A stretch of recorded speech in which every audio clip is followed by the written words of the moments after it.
Attention Dallas, a new rogue signal is coming in from the mutant district of the planet Geekery. You are needed to analyze and categorize this signal. Oh man, Glix, I just got a working taco machine. I'm trying to get it set up, ready to go before I take it up to the spaceship, but so that, you know, and secure it in so John doesn't freak out about getting a hot dog instead of a taco. And so I stopped losing my taco machine. So I don't have time for this, Glix. I need some help. Understood. Now obtaining a skilled crew member to help you with this project. Whoa! Okay, how'd I get here? Wait, what's up, buddy? Am I off the space station? Yes, Branson, you're off the space station. Later, I'm out of here. Where are you going? We're on the planet Geekery. Oh, right. I still have a tracker on my ankle, don't I? I mean, it's fine. It's whatever. It's not actually real. You tell me this now? Yeah. Kevin got bored and he took a Sharpie and put a little dot on your ankle. That's all it is. Seriously? Yeah, that's all it is. Since you're here. Okay, well, fine. Since I'm here. Since you're here. What's up? If you can help me out. Glix is getting some rogue signal. Something strange. It looks like, I don't know, something with X-Men. X-Men. Oh, yeah. Okay. Mutant, come from the mutant district. So, Okay. if you don't mind hanging out, and we're going to analyze this, I'm thinking TBS style, bottom shelf style. I like it. Sounds good. Let's do it. All right.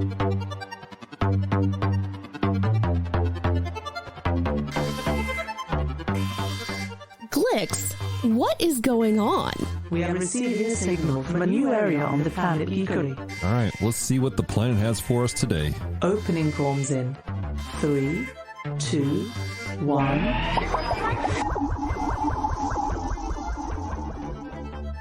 Hello, Devoted Geeks, and welcome to Comm Talk, the podcast extension of Geek Devotions, a show from Devoted Geeks who are devoted to letting you know that you are loved. I'm Dallas, and I'm so glad you hit the play button today, where you listen to us on Apple Podcasts, Spotify, Google Play, wherever you're listening to this podcast. Hey, welcome to the show. This is episode 130, 131. And ladies and gentlemen, I'm joined by the man, the myth, the legend, Mr. I Wear Tights and Sing About It All Day Long in the Forest.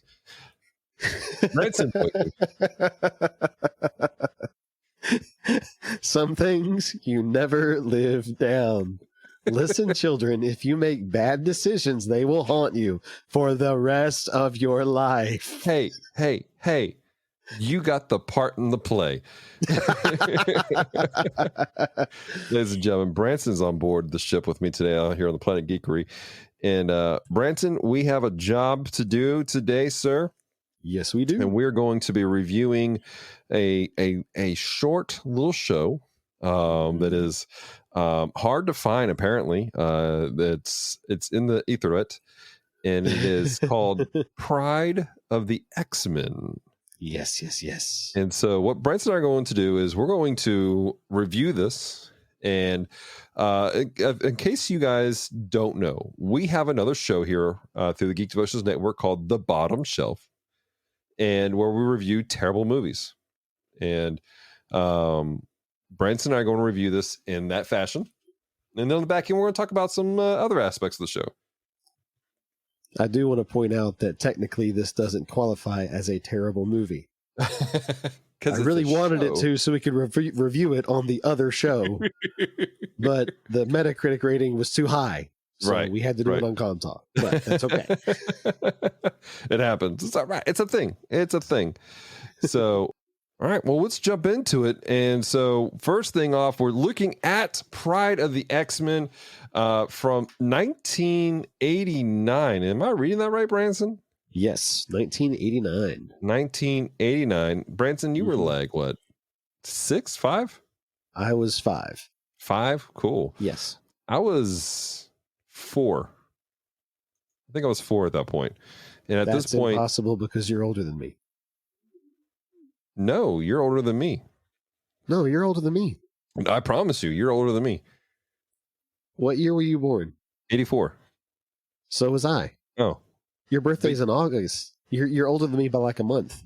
Why did I think it was the way around? Okay. Anyway, I can't math today, Branson. I'm on Benadryl. Okay. Look, I know I'm not that old, but you don't have to start aging me past you. Okay. I mean, it happens. So, anyways, Pride of the X-Men. This is what the description of it is.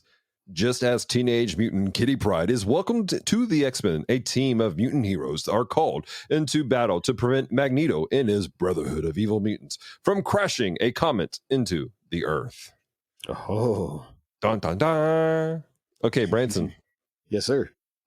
What are your expectations going into this film? I'm sorry, this short show, this pilot episode. This short show that I wish could have been a series. I have very fond memories of this show because this was my first exposure to the X-Men. So you actually saw this live when it premiered originally? Wow. Yes. Now, I don't know if it was like live in the sense of it was the first time it had ever come on TV. But I was very young. I either had not yet started school or had just started school. Right. I remember I had woke up early to watch my Saturday morning cartoons, and this show came on, and about the X-Men, and I had never heard of the X-Men before. I was familiar with Spider-Man. I watched Spider-Man and His Amazing Friends. Had not yet seen the episode where the X-Men cameoed on the show, but I had no clue who the X-Men were. Right. And they have this really cool theme song play, and I was captivated immediately. Wow. And I had, you talk about it being hard to find. I actually had the VHS tape. Look at you, man. When I was a kid, I would watch it over and over and over and over again. You wore that tape out. Yeah, I did. So I have, and there's always a chance that it's nostalgia. But I have very, very fond memories of this show, so I expect to have a very thrilling and enjoyable time watching this again. I am just stunned that you actually saw this pilot episode. Like, I had no idea. Like that, how I understand the excitement that you have about this.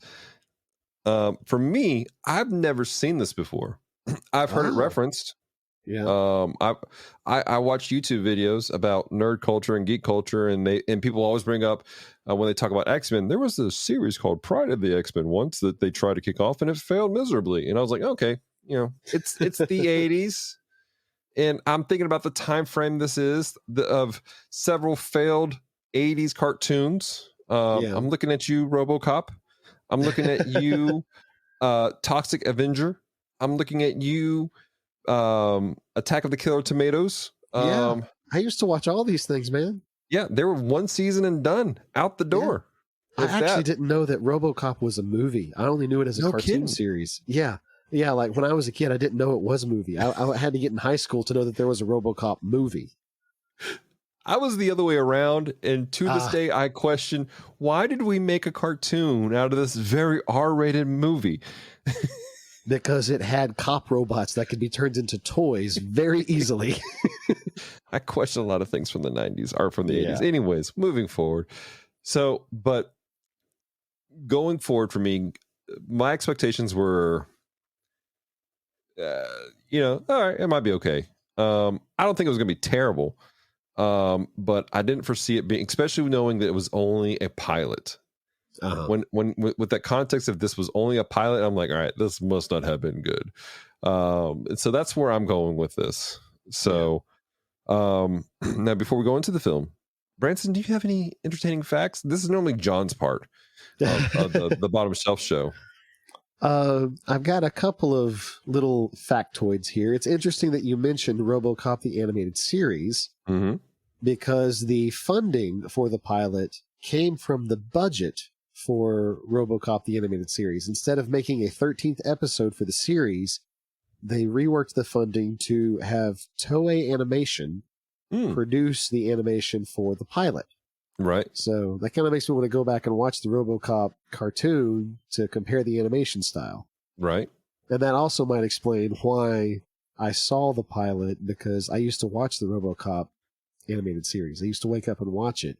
So if they retooled the budget from RoboCop. They might have just put this in that time slot. Right. That makes sense. This episode was based off of the comics Uncanny X-Men numbers 129 to 139. This is going on right before the Dark Phoenix saga. So this is the second iteration of the team.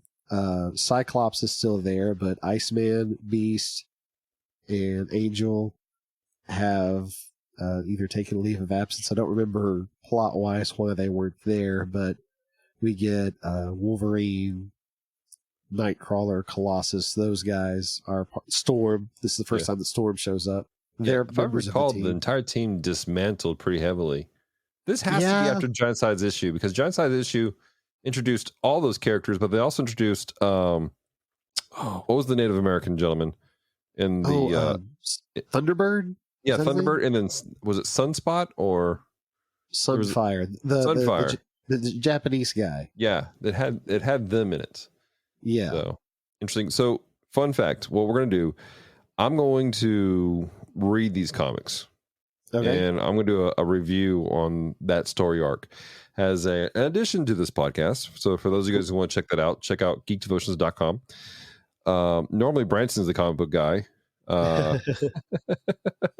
But I'm just in the comic book mood right now. So I'm taking this from you, Branson.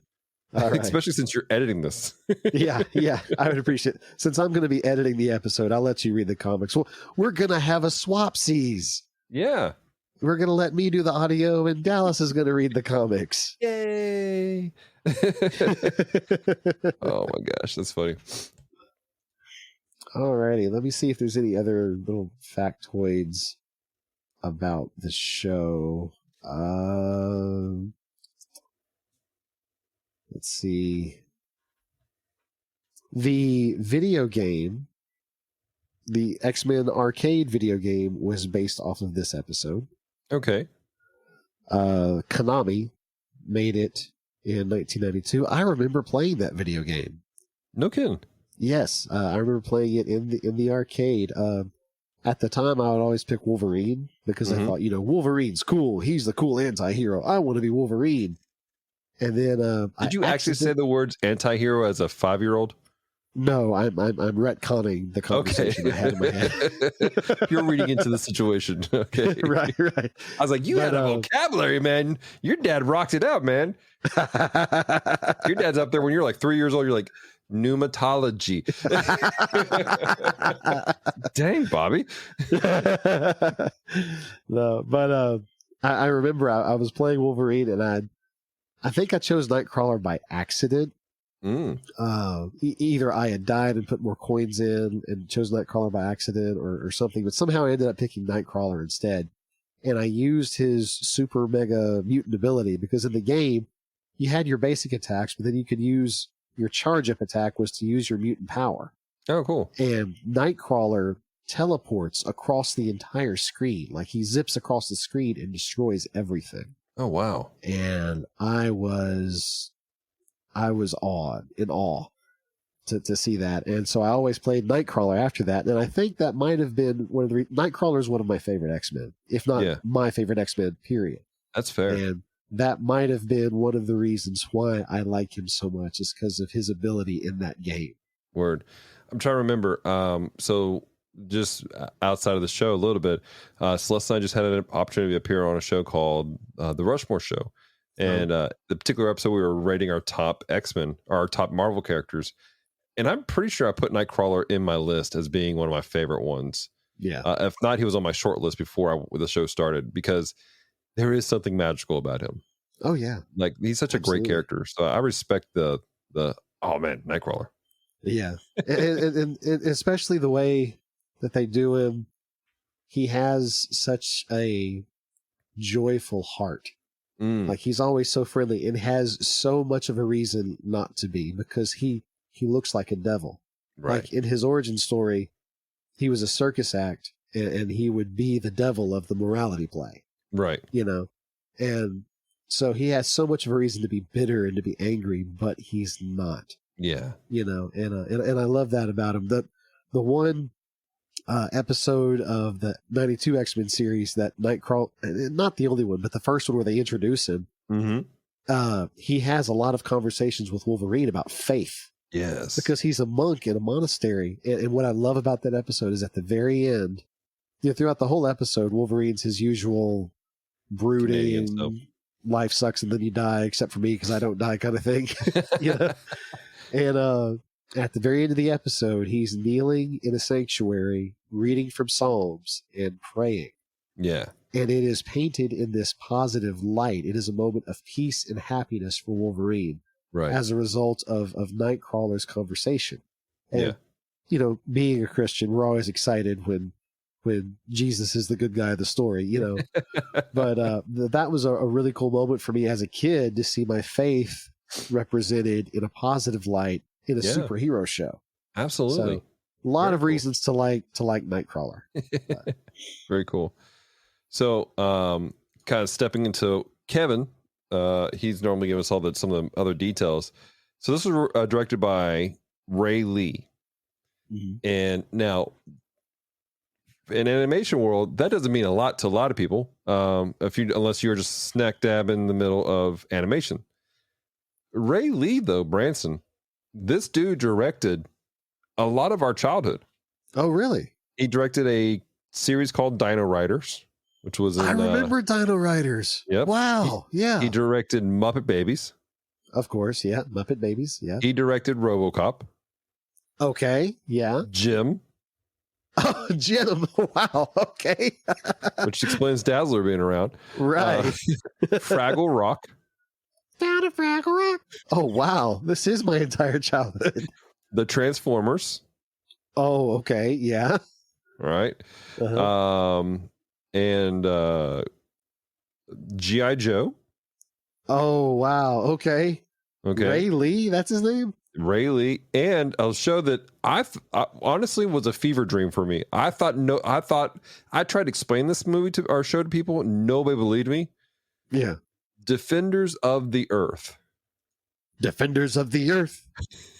It was you had all these old school comic book heroes, the Phantom, Flash Gordon. Yes. All in one comic and one thing. Yeah. And nobody believed me.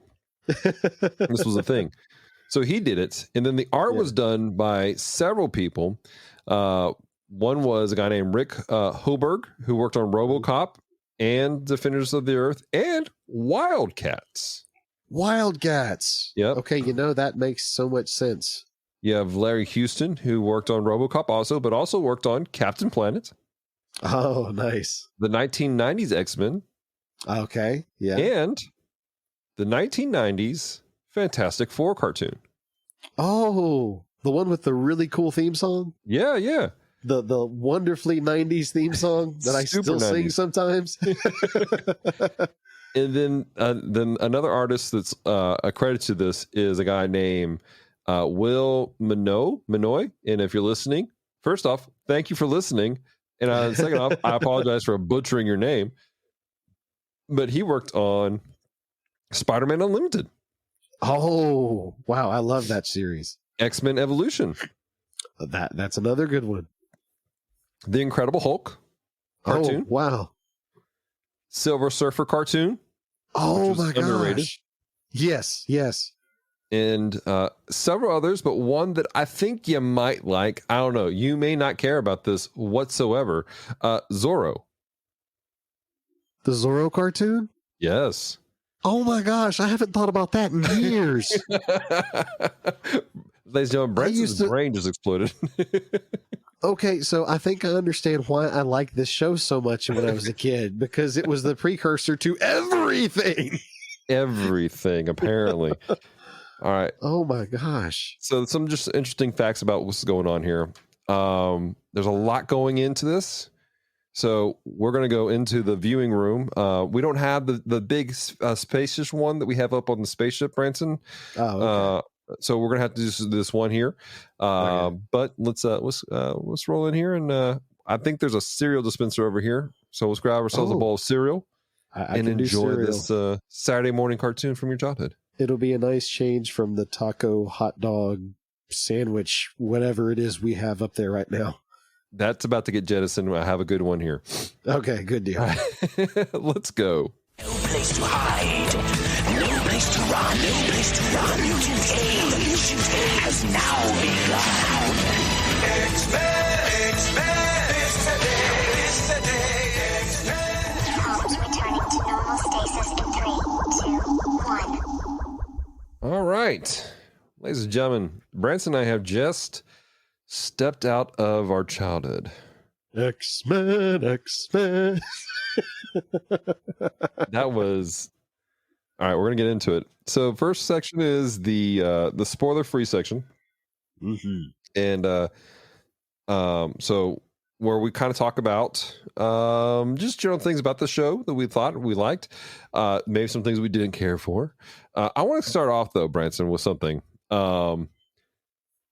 Watching this, Yes. I was so transported back to 1989. The Yes. voices of all these actors were so familiar Oh, yeah. across the stinking board. And I'm going, why do I know that voice? Why do I know that voice? The only voice that I was really like honing in on was the voice of Kitty. And it was bothering me because the voice fluctuated a little bit Right. between a couple of things. And it's two things. One, the babies from Rugrats, Lil and Phil. Oh, wow. Yeah. And then, what was her name? Was it Linka? That was the blonde from Captain Planet.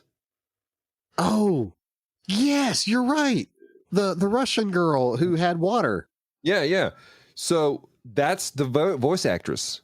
Wow. I can both hear of it those. now that you mentioned it. Yeah. Like it was bothering me. So I was like, IMDb, who is this woman? And like it fluctuated. So like, I don't know if I would be, it kind of annoyed me a little bit because I know these other voices. So I'm going, is that because I have this pretext of these? Yeah. But at the same time, it was just a bit whiny. Just a bit whiny. I'm like, Yeah. Tone down a little bit, sis. I know you're freaking Yeah. out. I know there's, big scary dude blowing stuff up and everything, but let's just chill a little bit. So, Yeah. but Yeah. overall, the voices, man, these were my childhood, brother. Yes. Like, I'm like, what is this? Yeah, absolutely. I was transported back, but then again, that might have been because I immediately went back to 1989 to when I first saw this for the first time. Right? Everything about this show, I love. It feels like it is a comic book put on the screen. Mhm. The look of it, everything that I enjoy about the X-Men, the Danger Room. Well, this might be a spoiler thing, but I'm going to go ahead and talk about it. The This is Danger the Room. bottom shelf, forget it. The Danger Room, it had like mechanical parts, but it really focused heavy on the holographic side of it. Yeah. You felt like you were in a different area, and then the hologram switched off and you saw, oh, well, that giant mutant flower is actually a robot with robot tentacles, or that Aztec temple is actually a mobile metal platform. Right. I appreciated that because the original Danger Room, that's what it was. It was supposed to put you in different situations. It wasn't just a bunch of mechanical arms. Right. I liked most of the characterizations of the way they portrayed the characters. Nightcrawler, Colossus, Cyclops, Professor Xavier. The attitude for Wolverine was good. The voice, not so much. Let's talk about that for a hot second, because what the crap is happening there? When he started talking, I'm like, that's a strange take. That's a choice to make. And then and I'm sort of going, all right, it doesn't sound Canadian, eh? No. Like it just wasn't fit for me. And I'm going, what is he doing? And I'm sort of going, we're not from Canada. Now, right. Fun fact, Branson, don't know, one of our patrons is actually from Canada. Oh, okay. And there's Great. actually a small group in Canada that uses Geek Devotions as small group material. So that's cool. Awesome. So hello, Canadians. I'm not familiar with all of Canada, but the voice doesn't sound right. And then when my man said the word dingo, it all came clash. And I'm like, is he supposed to be Australian? I could not tell. I mean, I could tell it was two different people talking, but if I were to just switch off the video and listen, I would have thought that it was Pyro talking instead of Wolverine. Because and later when we meet Pyro, they talk to each other and they sound like they hailed from the same village, you know? So I'm not sure why they made that decision. I can't remember Wolverine ever being connected with anything Australian. No. Well, and you and I had talked about in the pre-show, I kind of blame Spider-Man. Yeah. Because Spider-Man is it Amazing Friends or Fantastic Friends? Amazing Friends. Amazing Friends. Spidey meets up with X-Men several times. Yeah. One of those times is Wolverine in the yellow suit, actually. Yes. And he's Australian for a reason.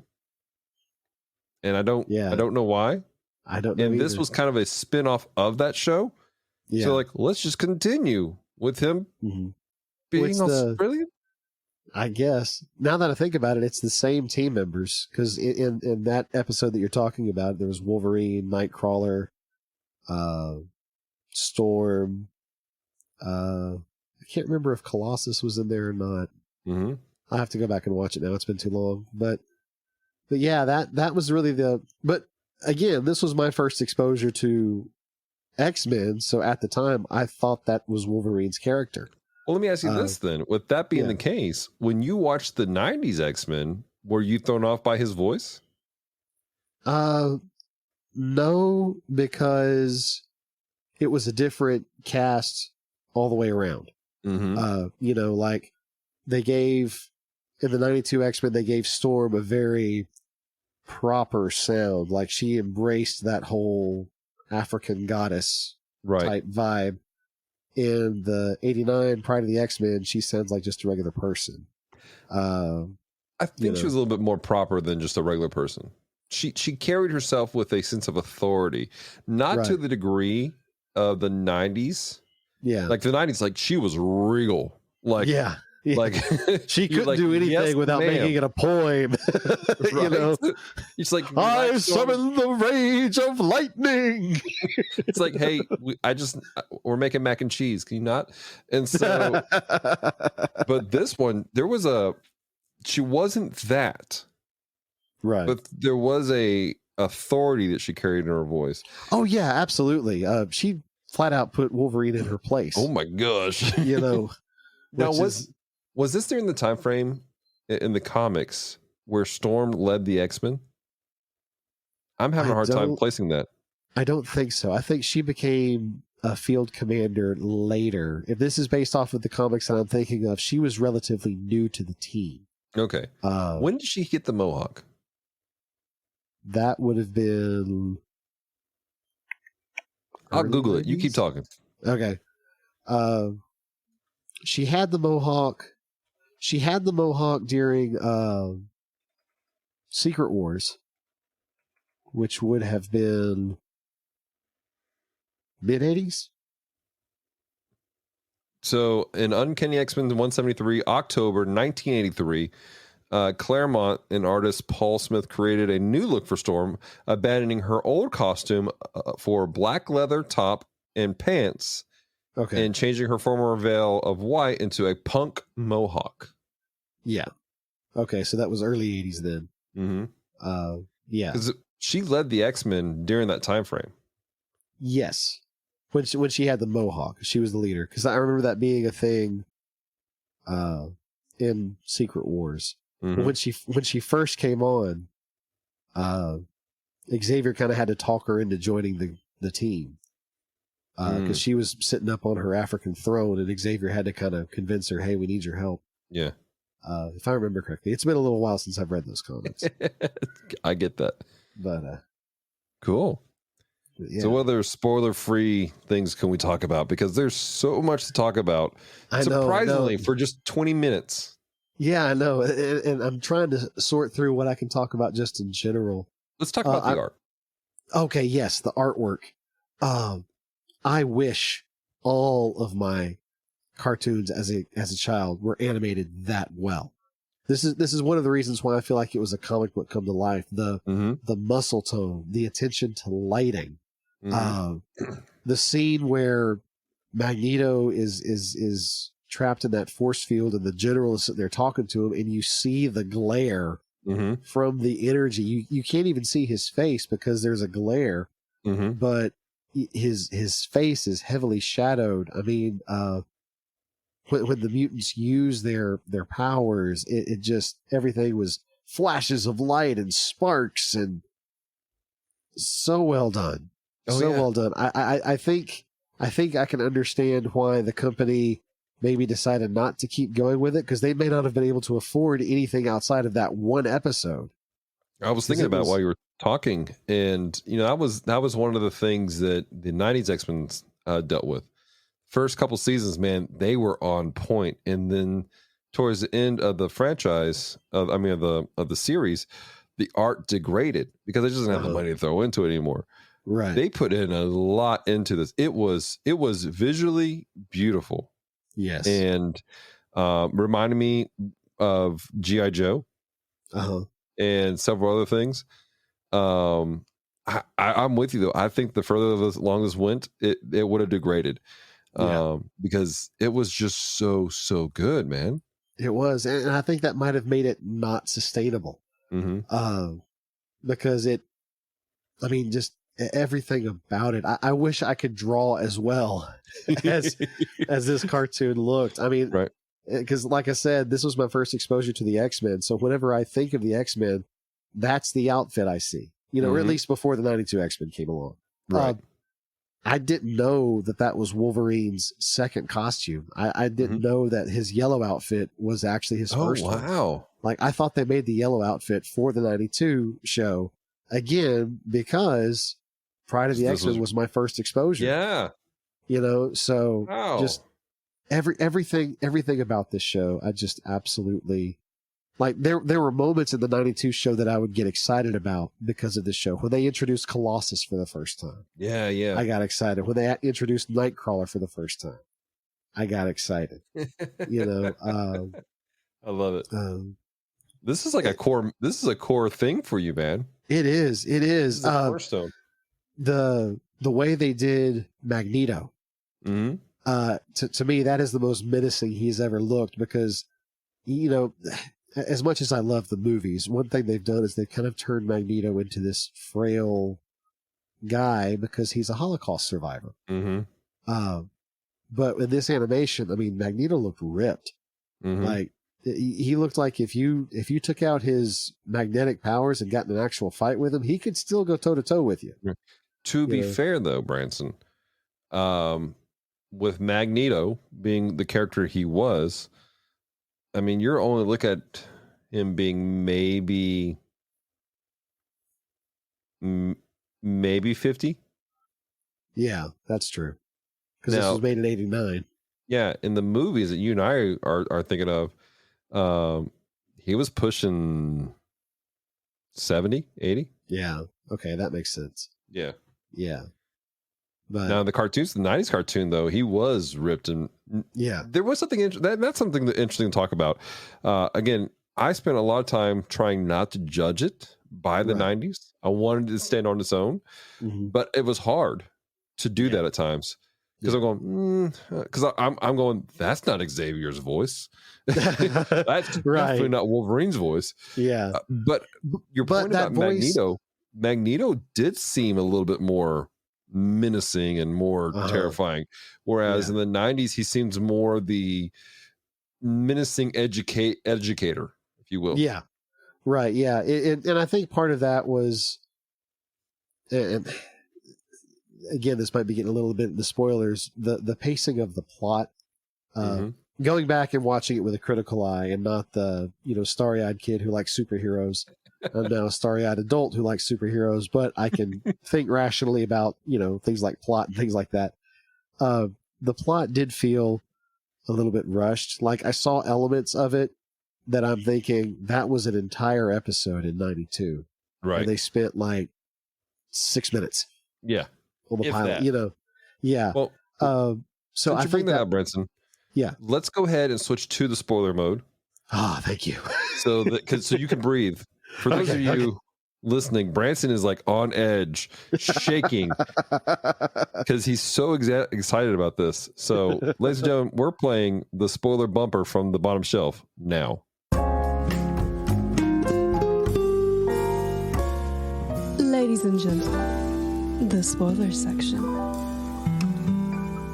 All right, ladies and gentlemen. Okay. It is time for spoilers. Branson? Yes. All right. Oh my gosh. I'm scared. All right. Like I was saying, the plot felt very rushed. You have Kitty Pryde showing up to the school, meeting the X-Men. Mm-hmm. And then right off the bat, they're zipping off somewhere to fight Blob and Pyro. And while that's going on, Magneto and Juggernaut are attacking the school. And then as soon as that's over, they're going to Asteroid M. I mean, just all over the place. And I'm sitting here thinking, okay, that was an entire episode. Yes. Of the series. Like, entire couple of episodes. Yeah, like Juggernaut attacking the mansion was an episode. Mm-hmm. Fighting Blob and Pyro off somewhere was an episode. And they stitched things in that were set up for other things. Mm-hmm. But having a new X-Men come to the school, that's Night of the Sentinels Part 1. Yeah. It was just Jubilee instead of Kitty Pryde. That's one thing that somebody had mentioned, read up on, is that really there's a lot of story beats from this that were echoed heavily in the 90s X-Men. Yeah. Yeah. And I appreciated that. And I saw those nods. Mm-hmm. But just look at the story writing aspect. I felt like they could have stretched this out over 3 or 4 episodes and given the thing room to breathe. I felt like the rushness of it kind of made Kitty Pryde come off as almost bipolar, because she went from, I'm scared, I don't know what to do, to, you can't tell me what to do, I'm coming on the mission anyway, to, no, Nightcrawler's scary, don't talk to me, to, no, I don't want Nightcrawler to die. I mean, she was emotionally all over the place. Branson, this kind of boils down to a conversation of target audience. Yeah. I think the target audience of this one, Pryde of the X-Men, is a much younger target audience than X-Men, the animated series. I can see that, yeah, for sure. When you're doing that, you have to go boom, boom, boom, boom, boom with kid stuff. Just keep it going, rolling. Right. Very little happening there. Whereas, there are times where it feels like, as much as I love the animated series, it is a slow burn. Yeah. But it's a slow burn that builds, like, the whole revelation of Colossus as Charles's brother.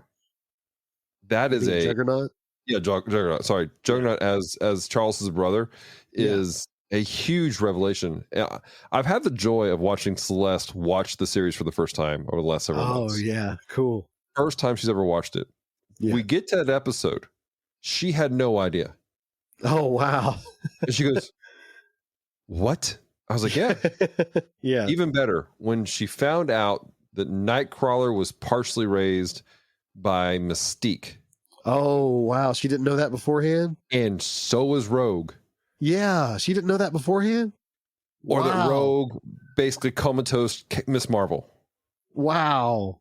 See, we saw this in real time, so it's hard for me to imagine not knowing that. Right. But exactly. But I remember thinking back and those revelations, like the fact that Juggernaut isn't a mutant. Yeah. He's just a dude. He got his powers from magic, which they touched on not at all. At all. But that's the thing. Huh? You said that about audience, and just thinking back to what we said about Magneto in Pryde of the X-Men, he was this menacing supervillain. Whereas in the 92 X-Men, you got more of what Stan Lee had wanted of he's the bad guy who doesn't know he's the bad guy. that might be part of the reason. If they're shooting for a younger audience, kids need a bad guy who's just a bad guy. They don't want a sympathetic villain.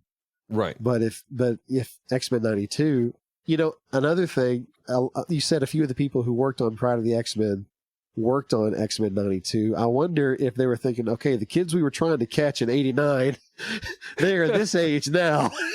Let's get them now. Yeah.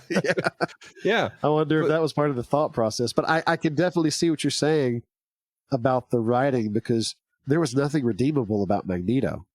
He had his ideas, but I mean, he was willing to plow a asteroid into the planet just to prove a point. Yeah. Which I have a question about that. Okay. His big idea was throw the asteroid into the Earth, kill off all the humans. Right. What about the mutants? So first off, remember, kids need a big baddie. Yeah. And I mean, think about it. Every one of the cartoons we watched as kids they weren't designed for people to think about the series. Okay, fair point. It was I'm going to destroy the world with a missile, and it was done. Yeah. Now, can we draw some logical lines here? Yeah, he'd probably sitting there going, mutants will survive. Yeah, survive, because that's part of his whole ordeal: survival of the fittest. Right. And so he'll figure mutants will survive. Well, I'm just looking at the X-Men lineup of the X-Men lineup. The only people that would have survived an asteroid would have been Wolverine because of the healing factor. Maybe Colossus because he can turn himself metal and endure things. But like Cyclops, you can't eye blast your way out of a but apparently he can eye blast through glass and not break the glass in space, but he can hit a wall. Did you see this moment? I had to rewind that moment, Branson. I'm going, he just shot his interdimensional beams through the glass visor of a astronaut suit into a wall. And the glass is okay. And I'm sitting there going, okay, maybe it's the same material as the glass. No, it's not, because it's not red. What is happening? But Dallas, it's a comic book show. That was for you, Kevin. I love you, Kevin. Yeah, that's probably, like you said, that goes back to, this is a kid's show. We're not going to spend a lot of time thinking about things. And I think watching it now as an adult, that was part of it, as I was looking at it with a more critical eye. I wasn't, sitting on the floor in my pajamas eating a bowl of Cocoa Pebbles,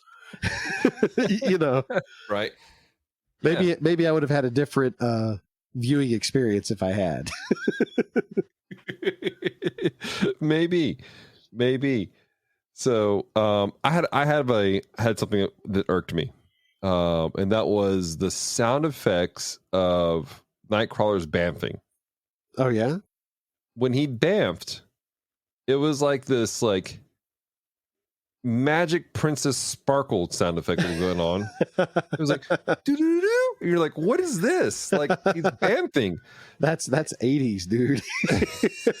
That's like an 80s soundboard. I can find some stuff out there, man, where it was a little bit like, again, as much as we talk about the fact that he's a good guy, he's legitimately like half demon. Like, that's part of his mutations, because his dad was a demon. Yeah. And his teleportation is him traveling literally through hell. Like, that's what the is. It's the sulfur. Right. And I'm going, this should not have. Well, there it again, you don't want to get into all that for a kid's show. We don't need to know that there's an X-Men who his superpower is warp travel through hell. Well, how about this? Let's just look at the visual of it. You are soundscaping the show, right? And you go to the point and you see, okay, this character teleports. But when he teleports, there's a puff of smoke in each position. Is your first thing let me grab a wind chime? Well, but here's the thing. If I'm thinking sci-fi, a la Star Trek, or any of those other movies where teleportation is a means of technology, it's energy being transported, then yeah, I would expect a ding or a pew or something like that. Puff of smoke left in its wake. Do you tinkle? Who found your butt? I'm not going to answer that. We want this show to stay family friendly, so I'm not going to answer that.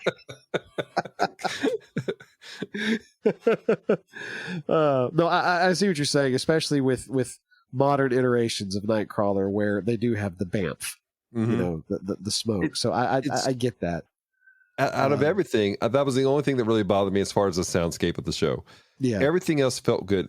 Let's rewind all the way back to the beginning of the show. The opener where very well done. They're introducing all the characters. Charles is going, this is Cyclops. This is who and who. Right. In a way that makes sense. I appreciate when a show does that. Yeah. It was epic. It was. Like they could have, I want somebody to do a supercut of those different things and overlay the 90s X-Men theme song over that. And you have basically that laid out. Like it was really pretty epic. It was really well done. The sound effects were on, the action, the responsive characters. Yeah. Everything was, I mean, I was jiving with it. If they kept that pace, I was like, we could rock this whole thing out. Yeah. And yeah. Let me ask you something. At the time that this show came out, did Wolverine know that his mutant ability was healing, or did he still think that it was his claws, and specifically metal claws? Like, because I don't know the timing there. At what point did Wolverine know that his metal claws were artificial and not just part of his mutation? I think that he knew at this point. I feel like I read, and again, in the cartoon, they made it sound like his metal claws were the mutation. Which, once again, is why I grew up thinking that was his mutation. I didn't know Wolverine had a healing factor until the 92 X-Men. Mm-hmm. I thought his mutation was the claws, specifically metal claws. Right. I'm going to Google it while we talk about this. Okay. I really don't know.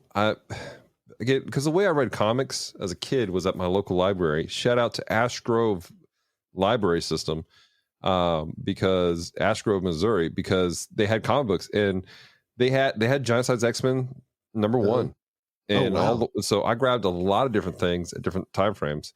Yeah, that's a good question though. For those, if I don't get through the Google, those of you in the audience listening, let us know. And if you're one of our Australian listeners, which we have a couple of you guys, were you offended by Wolverine's accent? I want to know that. That's a good question too. Yeah. I mean, I wasn't offended, obviously, because again, I never met the character before. I thought that's how he sounded. But looking back on it, I was like, that's a weird choice. I don't know why they decided to do that. Right.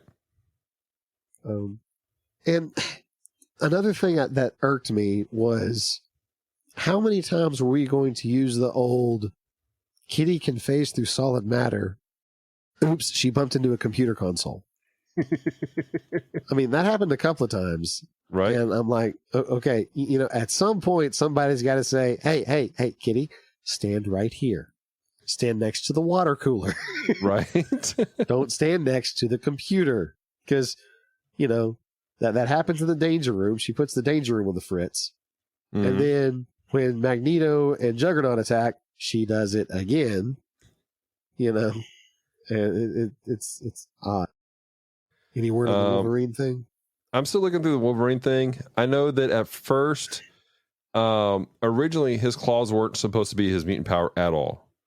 Right. And he knew they weren't his mutant power in the original ones because they were supposed to be part of his suit. But somebody screwed up and forgot to paint or forgot to make his glove a different color. Ah, okay. So that's what happened with Wolverine originally. Okay. I can't figure it out. I know in Fatal Attractions, Magneto rips the metal out. Yes. And he still has claws. So he found out that, okay, so I really do have claws, but he didn't know until that moment. Yeah. Well, you know what, Branson? Mm-hmm. I'm wondering, in the 90s cartoon, there was a series of episodes where they were in this weird island where everyone lost their mutant powers, and Wolverine pops his claws out and he says these aren't natural. Right. And he continues to fight with them, suggesting in the 90s it wasn't quite known or canonical that he always had the claws beforehand. Right. And I want to say when there was a couple of episodes in the series where they explored his origins, and he thought the claws were a result of the experimentation, was a result of Weapon X. It may be, Branson, that Fatal Attraction episode or series that you talked about, because I remember when that happened, I freaked out when reading that those were always there. So so late 90s, this is before he knew his claws weren't. Oh, wow. Yeah. So we're watching episodes where stuff had not yet been revealed. Right. Which translation means the guys at Marvel hadn't made that part up yet. Yeah, pretty much. So that's interesting. So that was another thing I noticed is he didn't say that Wolverine's healing factor was his mutant power. It was the claws. So, well, that's weird then, because but then again, they may have simplified it for the show. Yeah, as kids. Yeah, we don't want to take the time to talk about how he has claws because of science experimentation. Blah blah blah. We'll just say that it's his mutant power. Right. At least in like the first episode. Right. All right. Cool. I did like the big final battle on Asteroid M. Yeah. I appreciated that they actually, excuse me, I appreciated that they actually gave a reason for the whole X-Men team being there. You had a pair off. You had, they got there and it was Dazzler versus Pyro. Right. And then it was Colossus versus Juggernaut. And then it was Wolverine versus Toad. That was the other one I didn't get because he clearly beat Toad. He trapped Toad in a cave and then he just doesn't go anywhere. Right. I'm like, Dazzler was fighting Pyro. They were in the middle of the fight. Right. Colossus and Juggernaut, they were still going toe to toe. Cyclops and the White Queen, they were still going at it, which I find it interesting that those two fought each other. Yeah. Given what happens in the future. Yeah. Get married. But, and even like setting it up to where Nightcrawler's the last one to get through, and the way he beats the Blob is he just goes around him. Yeah. Like, I love that. He says, you go no further. You cannot move me.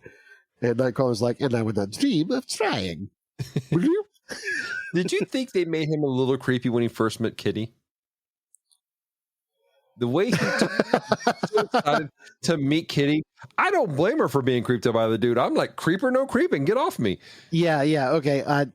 Well, one, he looks like a demon, so anyone coming up to you looking like that, because you got the idea that Kitty wasn't even 100% sure she was a mutant. Right. So I don't think she had a lot of experience with mutants before the X-Men. Sure, but I'm talking about the way the voice actor played his voice.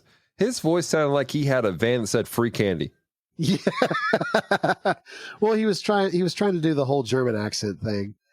It wasn't creepy for me. And again, this is probably because I saw it as a kid, but I just saw it as he's just trying to be friendly. Right. And his appearance is the problem.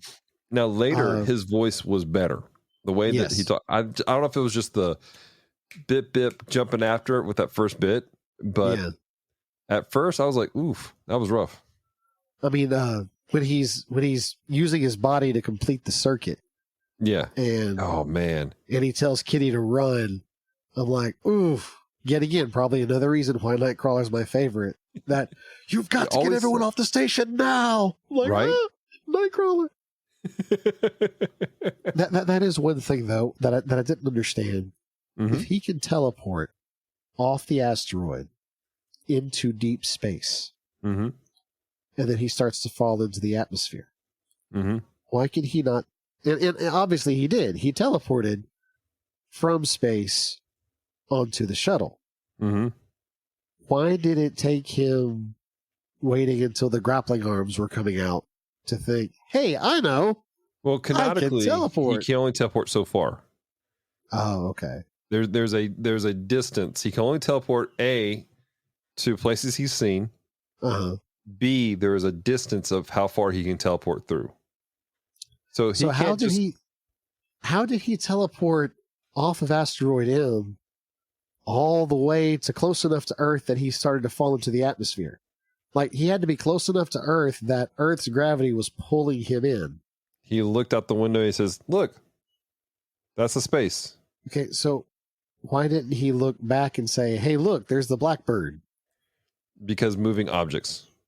Okay. Once again, this is for kids. We don't care. We're thinking through this quite a bit. Right. We needed a heart-wrenching moment to make Kitty feel bad for all the mean things she said. I know. Let's almost kill Nightcrawler. Right. It was definitely his actions on the ending was, it made it worth it. I think it was a good way of wrapping that story up. It gave the heart behind the story. Yeah. And it was true to life to the comics. I'll say this, for official X-Men series, they've not done us wrong with representing the comics well. Right. Absolutely. And this really does do a great job of doing that. Mm-hmm. Oh yeah, I agree totally. Looking back, I wish they could have continued it, but like we said before, I don't know that they could have kept this up. Yeah, for very long. The pacing was so quick, the animation was so well done, and I get, if it's a pilot, you want to put your best foot forward. Sure. But I don't know that they could have kept that up. I think the pacing they would have slowed down if they got picked up. Yeah. And fleshed out more stories. That's common. The first episode is just like so much thrown at you at one time to catch you, because this is their only sales pitch they get. Mm-hmm. But I'm more concerned about the animation style in the long run. Yeah. Everything. Side note, fun thing I just discovered. The guy who played Nightcrawler, Neil Ross, also played a character in Spider-Man, the animated series. Oh? One Mr. Norman Osborn - Green Goblin. No way. Straight really? up. Mm-hmm. I can't hear it. Which I'm is a testament. Yeah. That's a testament to his skill. Right. He also plays Shang Tao in the Mortal Kombat cartoon series, which very few people remember watching. And holy crap on a stick, he was in Iron Man and Fantastic Four. The movies or the shows? Cartoons. Yeah. In Fantastic Four, he was Doctor Doom. Oh, really? And then Iron Man, he was Fin Fang Foom. Oh, really? Yeah. Gosh. I'm trying to remember those voices now. And he was Mac in SWAT Cats. Ah. I remember SWAT Cats, too. That was a cool show. Yeah. I had heard they're trying to reboot it. I have mixed feelings. I hope they do well. Some things don't need to be rebooted. We just need to appreciate them for what they were. Hey, you remember that Thundercats that was really awesome back in the 2000s? Well, that was done right. That was okay. We fully recognize that our audience base are the kids that were kids back in the 80s. They're adults now. Right. We've got to make something that they're going to enjoy. We can throw in some fun stuff for the kids, but let's be honest. It's not going to be, Daddy, I want to watch Thundercats. It was, come here, son, we're watching Thundercats. It's a true story. Like it was at my house.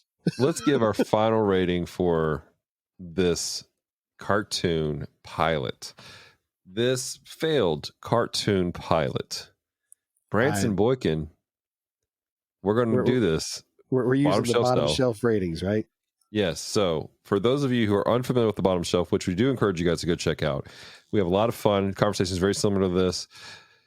And the rating system is really simple. You look at things, you go, oh, top shelf. This is great. Everyone needs to watch this all the time. This is fantastic. Middle shelf. Okay. I can see why some people don't like it. It's all right.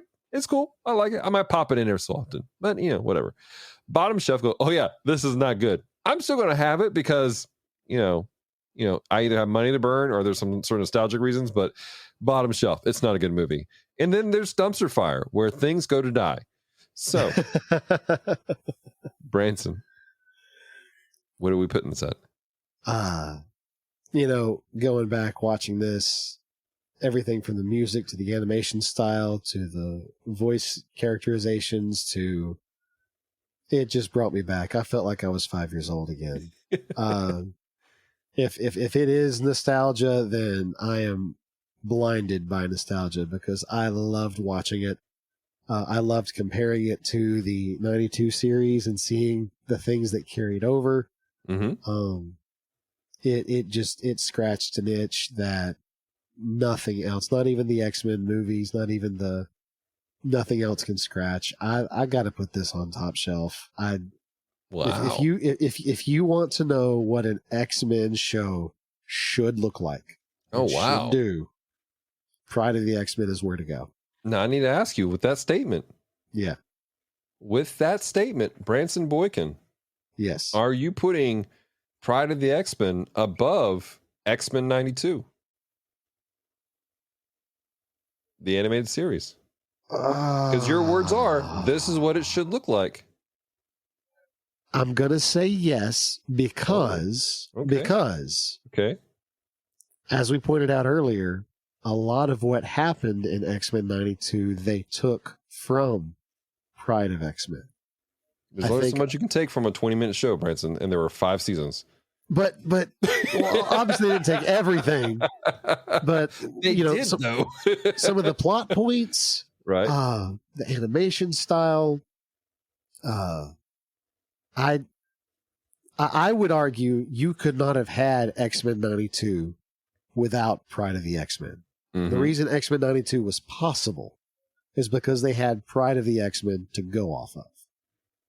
They said, let's take everything that we love about this show that never took off, which was a lot, and translate it into something that's more modern, which is where we get the 90s X-Men with the updated costumes, the updated roster, that kind of thing. So saying it is better, maybe not exactly correct, but I will say you would not have X-Men 92 were it not for Pryde of the X-Men. Okay, I gotcha. So for me, I'm going to put this as a middle shelf show. It's not one where like, I need to watch this again. I'll bust out X-Men from 1992. Won't necessarily bust this out, but I did enjoy it. I thought it was fun. I thought it was good. Again, go in it with the mindset of this is made for probably young B's age, I would say, maybe even a little bit younger. Yeah. Probably 7, 8 would be the max age, I would think. Yeah, I would say maybe even for youngest B. For that's the age I was when I first watched it. And clearly it had an effect. So. Yeah. So youngest B. This is my classification system for Branson's children. Youngest B.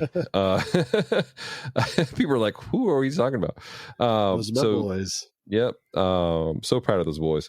So go with understanding that's the target audience. I can put this on a middle shelf. Be like, yeah, this was a good show. This is worth me pulling out, showing somebody. I'm trying to think of something from more modern, but my childhood that I would try to relate this to. Probably on the level of like maybe a SWAT Cats, where it's like, oh, this was cool. Yeah. It didn't pick up or do anything with it later, but it was cool. So, all right. Well, guys, it's disputed here, but we want to hear your thoughts. Did you like it? Did you not like it? What are your thoughts? Let us know. Branson, we do a segment on the show called Weak Connection. Do you have a weak connection? The weak connection that I have for this show. Well, before you do it, let's have the weak connection bumper. Oh, of course. Bring it in, Matt. Bring it in. This is a weak connection. All right. All right. So explain the weak connection for us before you jump into it.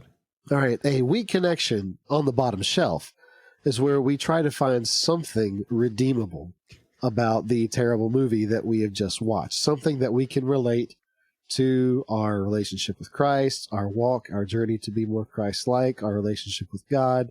Something that we could draw to make the terrible movie redeemable. Now, this was not a terrible movie. This was not even a terrible show. It doesn't need to be redeemed in that sense, but because it was so good, I feel like there are a lot of things that you can make very strong connections from. Sure. But since we're calling it a weak connection, the sense of sacrifice, the idea of I love someone so much that I will put myself in harm's way to see that they are taken care of. I've made it no secret that Nightcrawler is one of my favorites. Right. The scene where he's using his own body to complete the circuit, to make sure that the asteroid doesn't slam into Earth. And Kitty Pryde is trying to convince him to leave, and he's like, no, get out of here, go. And he realizes that he could probably die. Yeah. But he doesn't hesitate.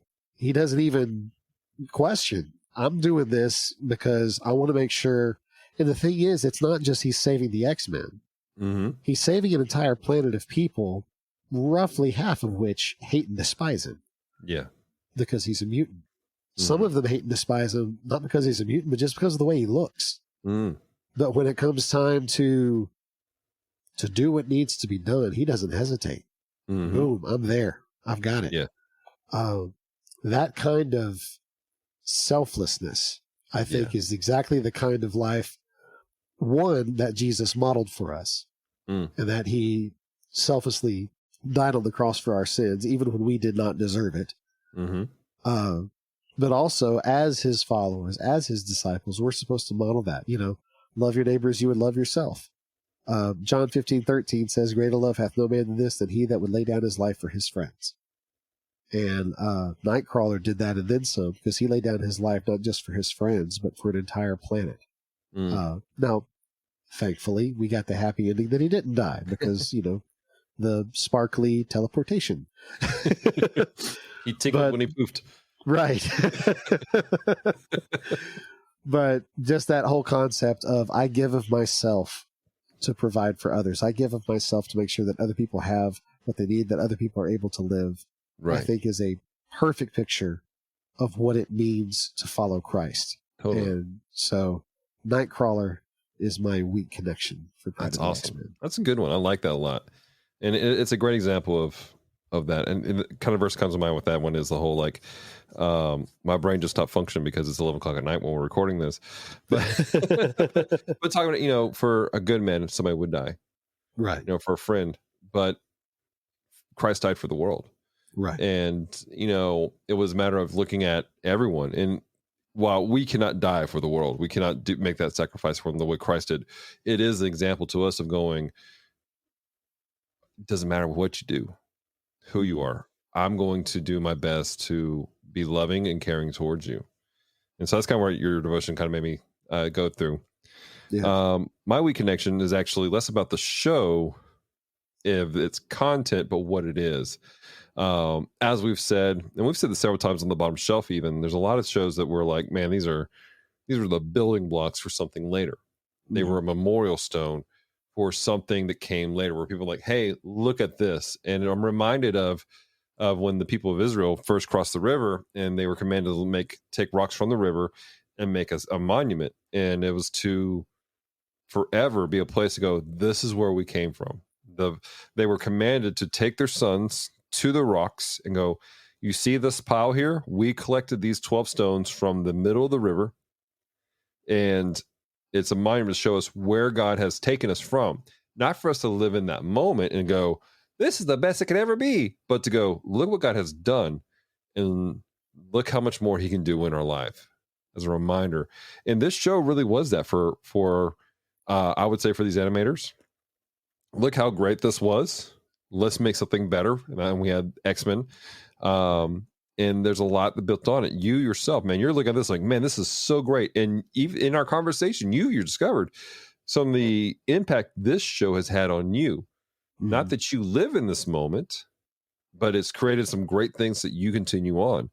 And I want to encourage those listening, there are things in your life that you've walked through, and there are monuments that you need to go back and revisit. You need to examine and go, man, God was good at this time. Because life sucks right now for you. And you remember, God was there. He's still here today. He got me through that then. He can get me through this now, and I can continue moving forward. And so that's my devotion for you guys, is just don't give up. Don't stop. Remind yourself of what God has done in your life. Stir up yourself and keep moving forward with whatever you have happening. Amen. Love it. Cool. Well, ladies and gentlemen, this has been our Comm Talk episode. And I want to say this before we sign off or anything like that, before Branson gives us stuff. Branson, I want to say thank you for being part of today's show, for being part of the ministry of Geek Devotions as a whole. We have a great team serving under Geek Devotions. We have writers such as Michael Monacci. We have Squid. Kevin does a little bit of writing for us. You do lots of writing for us also. And then we have John and other people helping with the podcast stuff. And it's a fantastic team, and I appreciate everyone here. But since you're here in front of me, I want to say thank you to you, Branson, for the voice that you have. For those of you who don't, this is your first episode. Branson does a segment about once a month called Bees, Views, and Reviews. And that was an outgrowth of Branson's heart to go, hey, parents, let me show you something that you can watch with your kids as a father. And brother, I so appreciate you being willing to be a voice, to be able to speak to parents, and to put that out there for people as a resource. And you've been a blessing to me in my personal life. I call you brother, and I mean it. We've been friends since you're running around in tights. I mean, since we were in high school. I mean, since back in the day. Like I said, stab me in the neck. I don't know. I'm going places here. Make lifelong friends so you will always remember your mistakes. They will never let you forget them. So, but I really do appreciate you, Branson. Thank you for being part of my life and Celeste's life. Branson, how can people get a hold of you? And are there any interesting projects coming down the pipeline for you that you want to let people know? Well, as you mentioned, I've got my section of Comm Talk called Bees, Views, and Reviews, where I take faith-based, family-friendly comics and the creators that make them, and I help promote them. I've gotten to have some conversations with some really, really cool people doing that, and got to promote some really, really cool projects. The thing is, there is content out there. There are comic books out there that are well done. They're well drawn. They're not kiddie comics. They're entertaining enough that an adult can read them, but they paint our faith in a positive light. They have a good message. They're the kind of things that you can sit down and read with your kids, which is important to me because I have two boys who like comics just like I do, and I want to be able to share that with them. So if you've got anything that either you know about that you want me to review, or if you are a creator yourself and you want me to help promote your stuff, shoot it to me. You can shoot it to me at branson.boykin@gmail.com. You can also reach me through Geek Devotions social media. I'm on there all the time trying to comment on stuff and potentially start arguments.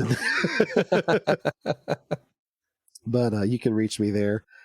As far as future projects, I do have something in the works that I'm working on. It's been kicking around in my head for a little while now, and then Dallas kept asking me about it. Like, when are you going to do it? When are you going to do it? When are you going to do it? Okay, fine.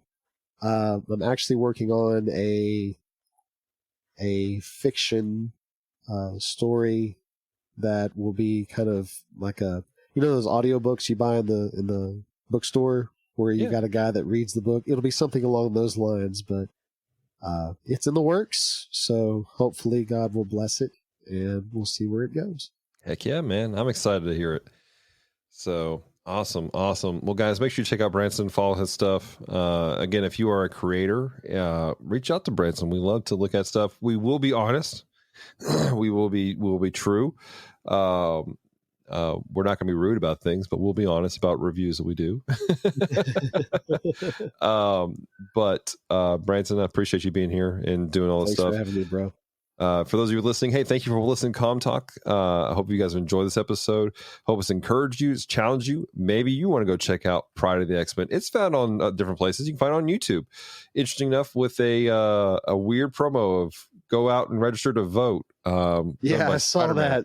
Spider-Man convincing people to vote. I'm like, I'm 6. It looked like the outfit from the 1970s Spider-Man show. Right? Yeah, the eyes were a little bit more narrow, but outside of that, it looked like that suit. Oh my gosh. So, but go check it out. Let us know your guys' thoughts. Let us know.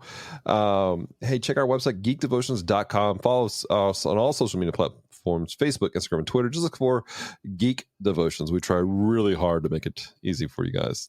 Also, do us a favor, leave a review on Apple Podcasts and Podchaser. It helps people to find out about our podcast. And hey, if our show, any aspect of Geek Devotions, whether it's Comm Talk, maybe it's the bottom shelf, maybe it's our actual devotions we put out every Friday on YouTube, has encouraged you, has challenged you, maybe an article has inspired you, go to our website, go to the contact page on our website, and let us know. Leave a review. We're trying to build up our kind of our reviews page there. So let us know. Okay. Until next time, ladies and gentlemen, Branson, help me out. Stay devoted. Peace and love. Let's go.